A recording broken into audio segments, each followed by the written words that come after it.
the Johnson Wax Program with Fibber McGee and Molly.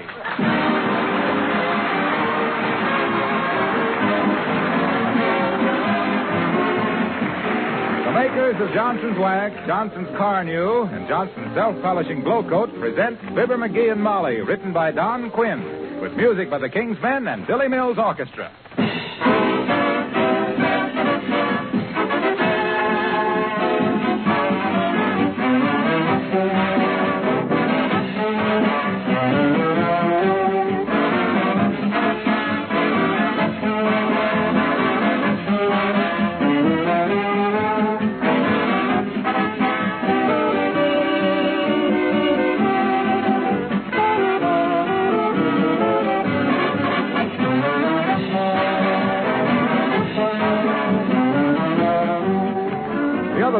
An interesting letter from a woman who proposed a use for Johnson's Wax, which she thought might belong in our Department of Unusual Uses.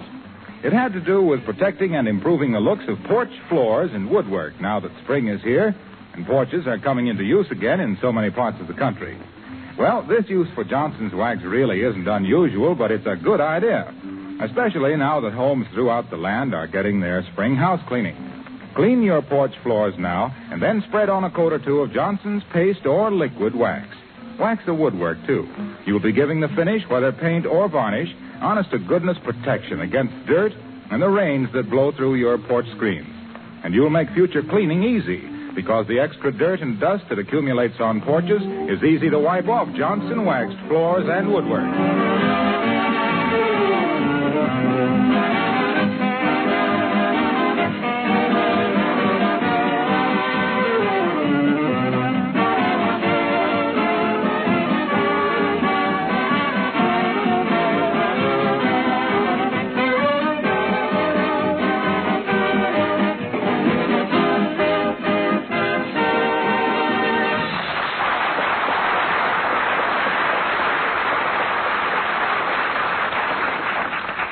One thing about being an average citizen, it's the exciting things that happen to balance the dull things that makes you average. Like what is happening right now to Fibber McGee and Molly.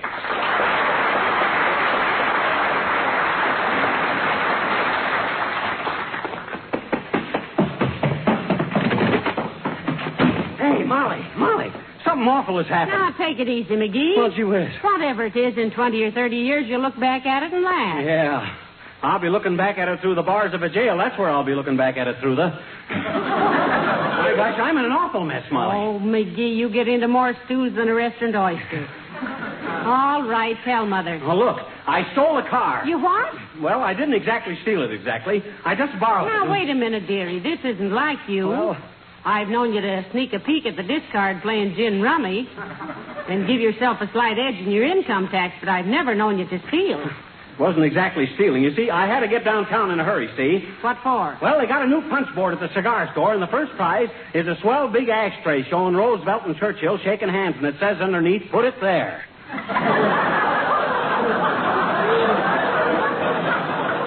And I know I could have won it if I'd have got it. Now, never mind that. Whose car was it? Old Lady Uppington's. Oh, dear. She told me I could borrow it sometime in an emergency, and this was an emergency. On account of you don't often see a swell ashtray like that with two people. Yeah, but what's all the excitement? You brought the car back, didn't you? No. Why not? Because somebody stole it from in front of the cigar store. Oh, heavenly days, you are in a mess, dearie. Did you report it to the police? Sure I did, over the phone. And they said, what's the license number? And I says, I don't know. And they says, who are you? And I didn't want to embarrass Uppy, so I says I was Morton J. Muffin of Kokomo, Indiana. And I described the car to him and hung up quick. And then I run home. Well, then why didn't you give your right name? I couldn't think of it. Well, there's only one thing for you to do, dearie. Call Abigail and explain the whole thing. Oh, I was afraid you'd say that. She'll pin my ears back so far back I can hear the Battle of Hastings. Nevertheless, you have to do it. I'm sure she'll be reasonable. Reasonable, my clavicle. That old rhino has got a tongue sharp enough to shave with. She'll be about as reasonable as a hornet in a hairnet. But hand me the phone. Here. Thanks. Hello, operator. Give me Maine 7926143279. Thanks. She ain't home, Molly. The operator rang and nobody answered. You didn't give her much time. You were afraid she would answer. Uh-oh, it's the cops. They traced me. They tracked me down. They dragged out the throw net. Oh, it's throw out the dragnet, and don't get so excited. I peeked out, and it's a woman. Oh, thank goodness. Whatever she's selling, I'll buy a dozen. You'll be buying Abigail's automobile for the next 100 years, so don't get liberal. Come in. Mr. McGee. You betcha, sis. What magazines you selling? You're a little old to be working your way through college, but a gray-haired co-ed is better than a platinum dumbbell, I always say. So I'll be glad to subscribe to whatever... Mr. McGee, I am a bailiff. Well, that's great, sis. It's a fine thing when... You're a what? She's a bailiff, McGee. A bailiff. Meaning the police want you. Mm. Serve your papers, dearie.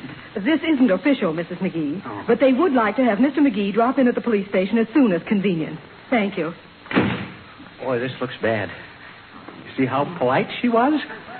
They would like to have me drop in at the police station. And when I do, they'll wham the bajunior out of me with a rubber hose. Well, after all, they could have sent a squad car after you. They're giving you the benefit of the doubt. Oh, yeah?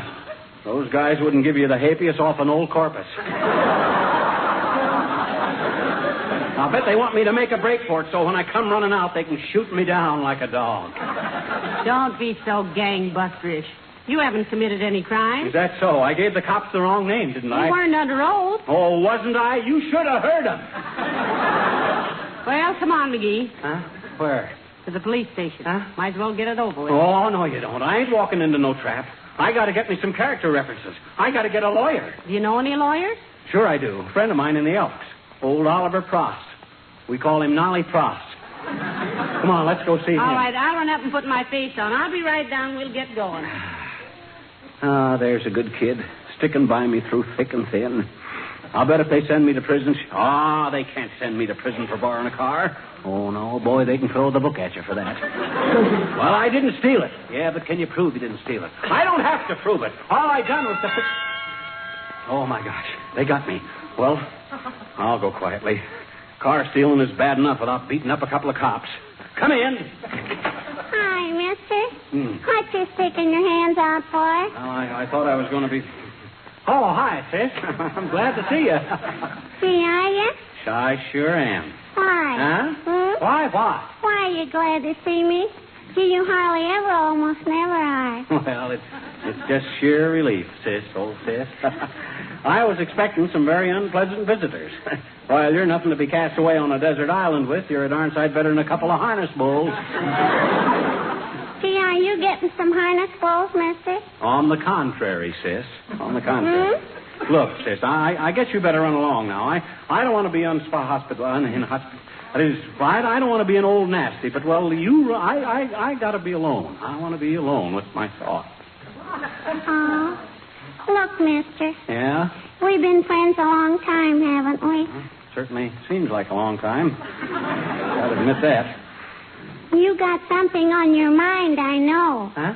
Some secret sorrow, knowing that your heart's like an evil serpent. Huh? I know you don't like to burden others with your sorrows. You don't like to lean the weight of your sorrows upon others' shoulders. You're the strong, silent type. Who, me? What good is a friend if not to share your sorrows? To lighten your burden as we struggle down life's road together. Why don't you open your heart and pour out your trouble to a woman? A woman whose understanding heart will help you bear your lonely load. Come on, what's the matter? Well, gee, sis. Well, that's awful nice. Yeah, that's from a radio program I heard last night. It's called The Bleeding Heart. Well, that's a mighty pretty hunk of sentiment, sis. Yeah, but it's a lot of malarkey. Huh? Yeah, if anybody gave me that baloney when I was in a jam, I'd flap and silly. Well, that's a fine idea. And no, you don't. I'm getting out of here.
see, Nolly, old man, I didn't really steal the car. I had permission to use it.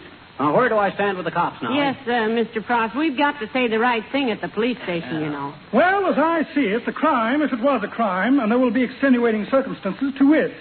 The fact that you had permission to use the vehicle and that you reported the theft, even though you used a fictitious name, though in the case of Crampton versus Janovic, Nebraska, 1907, court held that subsequent actions of defendant were per se incompatible with motivation of original act, and therefore, under the law was cited by Justice Handishak, Virginia statute, 1911, 1912, bona fide malfeasance was indicated by a causa sine qua non.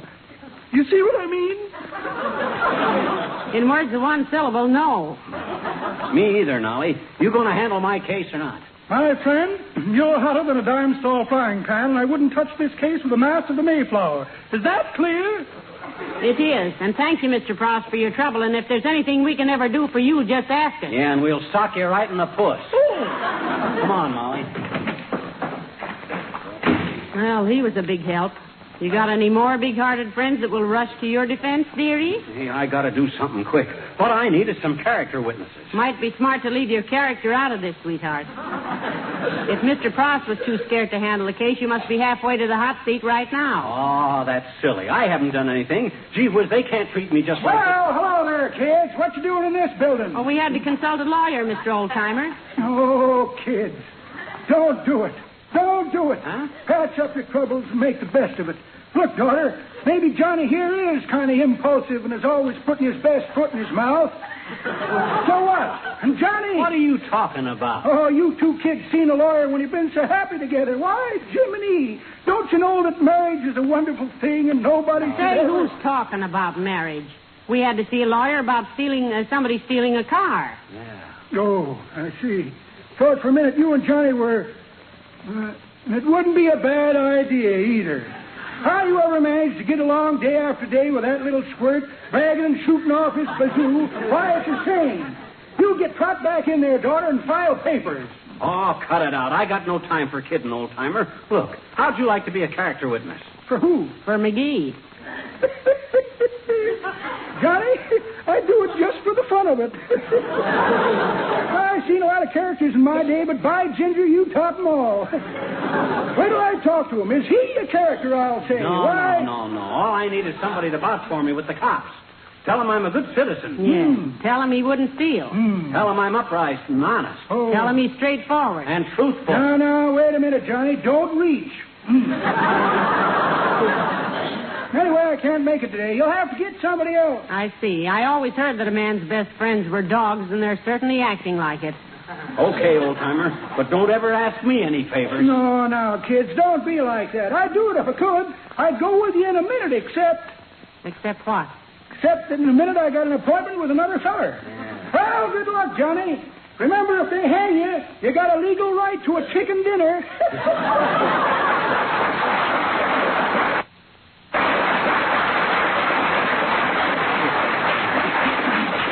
Why, that old vinegar lip. Well, it just goes to show you, dearie. Friendship is just relative. What do you mean? I mean, you can only depend on your relatives for friendship. This don't mean anything. Nobody's turned me down except an old droop that don't know his left foot from a hot rock, and a two-bit lawyer that only passed the bar because nobody'd buy him a drink. I'll find somebody to help me. Well, I hope so. Your circle of friends is narrowing down so it looks like a wheel off a roller skate. Yeah. Who can you get? Well, now, let me see. Who could I get? Say, how about Billy Mills? No, he's sore at me. What for? Well, I showed him a song I wrote, which the name of it was, My Sister's Got a Date with a Bombardier, so take a run around the block, Buster. And Billy said it was no good. I says, what do you know about music? And he said, why don't I grow up? And I says, after seeing what it did to him, I didn't want to. And he said, I'd be a corny comedian if I was a comedian. And one word led to another. And Well, hello there, folks. Hello, Mr. Wilcox. That's the guy I wanted to see, Junior. What's on your mind, pal? To give you the benefit of a widespread doubt. Well, he's got trouble, Mr. Wilcox. No kidding, Junior. I'm in a hot spot. I'm practically a fugitive from judgment right now. Yeah? Well, elucidate, chum. Right? Huh? Explain it to him, dearie. Oh, well, look, Junior. I'll state the case hypermedically. Now, suppose you borrowed somebody's car, see? Yes. And maybe you parked it someplace with the motor running, and while you were in a cigar store working on a punch board to win a swell big ashtray that, believe me, I really need, and while you were in there, somebody copped the jalopy. You mean to tell me you borrowed somebody's car and then somebody stole it? Whose car was it? Abigail Uppington. Oh, brother. Why, pal, I wouldn't be in your shoes for all the T-bones in Texas. She doesn't think any more of that limousine than I do of my right eye. That's my good eye, too. I know. It's a pretty fancy car, all right. Why, say everything she owns is fancy. She even uses monogram mothballs. Oh, what'll I do? I got a notice to appear at the police station. You want my advice? Oh, indeed we do, Mr. Wilcox. What do you think I've been telling you all this for? Just to ruin your mascara? Well, what you need, my friend, is a couple of good character witnesses. Ha-ha, now we're getting somewhere. I knew I could depend on you, Junior. Where would a guy be without his friends? Well, there's nothing like a good character witness. The more, the better. Take Johnson's wax, for instance. Friendship is a beautiful thing. Why, there are thousands of witnesses to the high character of Johnson's wax. Friendship. And they'd all testify to its time and labor-saving character, to its dependability and quality. Friendship. What a grand old word.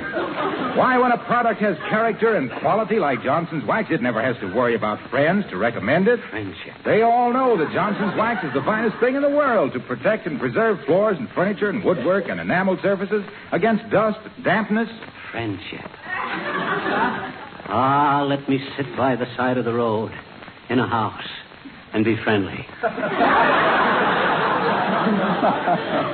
Say, can you go to the police station with us right now, Mr. Wilcox? Who, me? Oh, no, I'm sorry. I have a very important appointment. Sorry, pal, but you'll find somebody, though. So long now.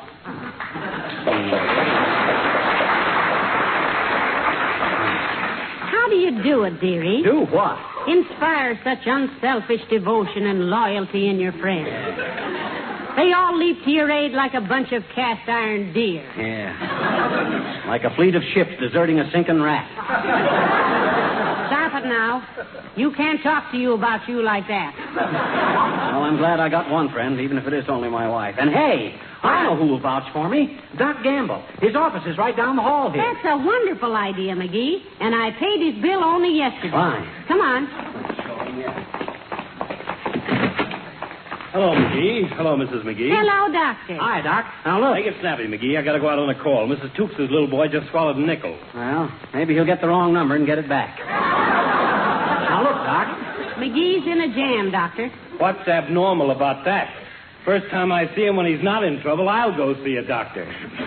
But look, Doc, I got to go to the police station and clear myself, see? They've dragged out the throw net. Thrown out the dragnet. They're after me. And I need a couple of character witnesses, see? How about it, Doc? Will you witness my character? Take off your shirt, McGee. There you go again. Take off your shirt. Let's go swimming sometime, Doc. I got to take my shirt off every time I see you anyway. Why does he have to take off his shirt to get you as a character witness, Doctor? Oh, it has nothing to do with that, Mrs. McGee. I want to listen to his heart. He's too excited. I am not excited. I just got a police from the call, and if I don't throw him in jail, they'll show up. I mean, they think I'm prime of the guilty, and I got to prove down there, and I'll go I'm not. Not right now. No, he's not excited. McGee, if you don't learn to calm down and take things easier, you're going to fall right on your face, which will probably improve it. Forget my face, will you? It would make me very happy. Look, Doctor, this is really serious. McGee's got to have somebody to tell the police that he's a reputable citizen. Yeah, come on, Doc. Gee whiz. If a guy can't depend on his family physician, who can a guy depend on? Well, I'm sorry, McGee, but look at this list. Huh? I've got to see a small boy about removing a nickel. Yeah? I've got to see a man about getting his thumb out of a bowling ball. I've got to see a woman airplane spotter who thinks she sees a stork coming. I have to visit a young man who wants some advice about getting married and won't take it when I give it to him. I got to waste a perfectly good afternoon seeing a dozen assorted darn fools about imaginary ailments, and now you come along and want me to go with you to the police and tell them you're good to your mother. Tell them yourself. I'm busy. Good day.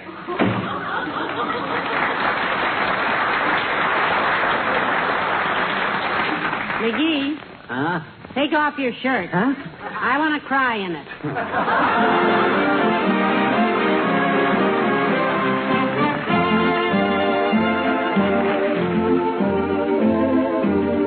King's Men sing Coming In on a Wing and a Prayer. One of our planes was missing, 2 hours overdue. One of our planes was missing with all its gallant crew. The radio sets were humming, we waited for a word, then a voice broke through the humming, and this is what we heard. Coming in on a wing and a prayer. Coming in on a wing and a prayer. Though there's one motor gone, we can still carry on. Coming in on a wing and a prayer. What a show, what a fight. Yes, we really hit our target for tonight. How we sing as we limp through the air. Look below, there's our field over there. With our full crew aboard and our trust in the Lord, we're coming in on a wing and a prayer. What a show, what a flight, what a day, what a night. We got through and didn't quit till we got a solid hit on our target for tonight. So we sing as we limp through the air. Look below, there's our field over there. With our full crew aboard and our trust in the Lord, we're coming in on a wing and a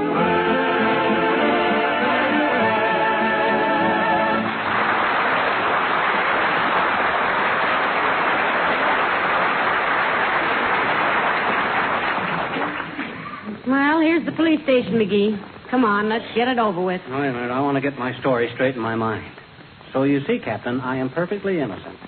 I had permission to use the car, and the only reason I didn't give my right name when I called up was I fell in a coal hole and everything went black. And that's why... Okay, Molly, I got it. Come on. Hi, officer. Can I speak to you a minute? Well, why not? Why not? I'm a public servant, and with servants so hard to get, the public doesn't deserve me. Come on, no. What is it, no? What is it? Well, he wants to explain about a stolen car, Captain. Not a captain I am, a cushler. I'm only a sergeant. Due entirely to politics. Come now. What is it?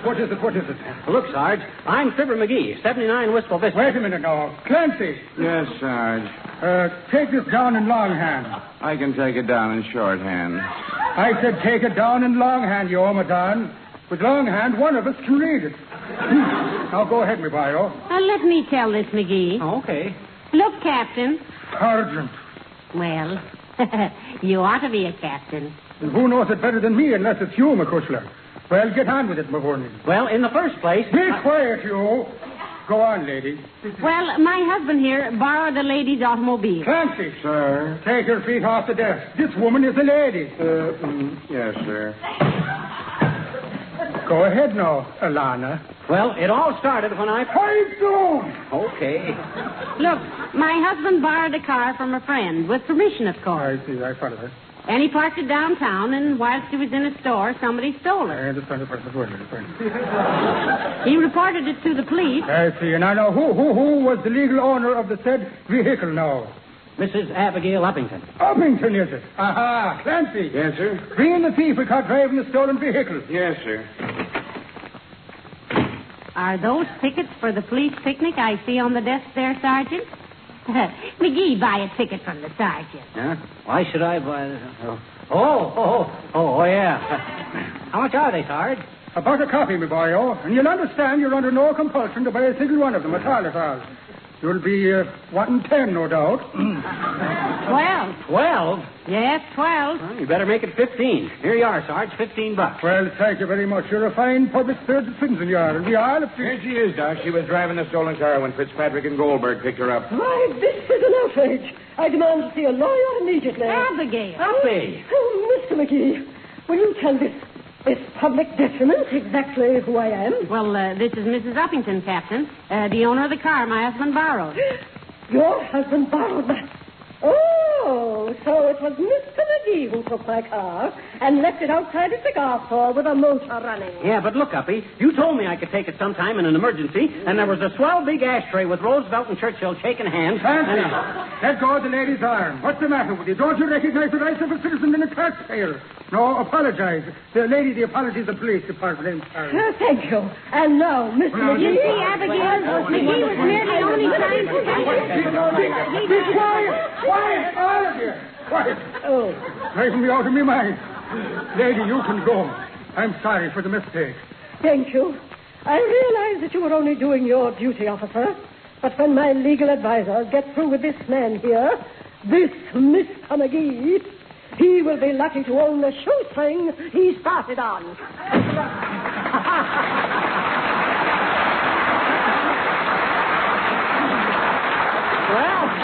Well, I guess that's all cleared up. Well, much obliged, Sarge. Yes, thank you very much. But what I want to know is, how did you ever trace my husband? Yeah, I gave the name of Morton Muffin when I reported the car stolen. Well, if you want to know the truth, we didn't trace him. Yeah, but a bailiff came to my door and said to me... He's been going to all the doors, asking people to drop in and buy tickets to the police picnic. Oh. Well, we've done that, too, so everything's taken care of. Come on, McGee. So long, Sarge, and thanks for... Not so fast, you, not so fast. Clancy, hold this man for driving without a license, parking in no parking zone, leaving his motor running while parked, and giving a false name to the police. Lock him up!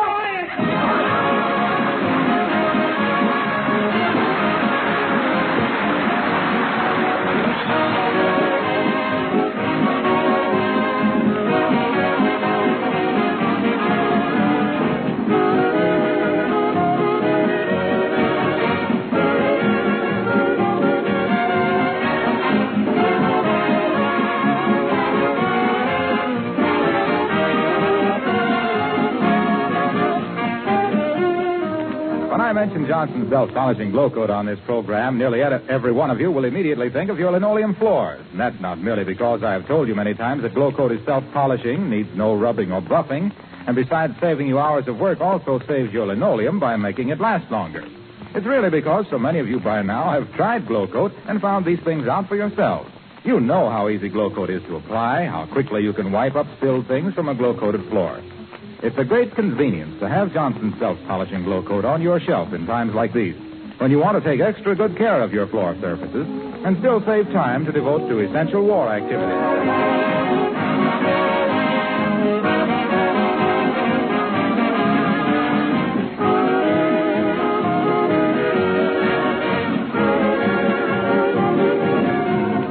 Hey, Molly, what'd you tell that cop to let me out of jail?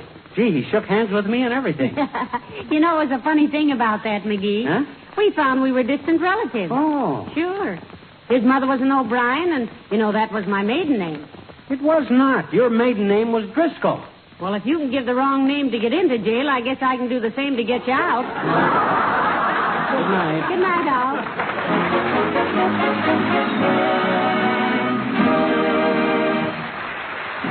The character of the old-timer heard on this program was played by Bill Thompson. This is Harlow Wilcox speaking for the makers of Johnson Wax Finishes for Home and Industry, inviting you to be with us again next Tuesday night. Good night. This program has reached you from Hollywood. This is the National Broadcasting Company.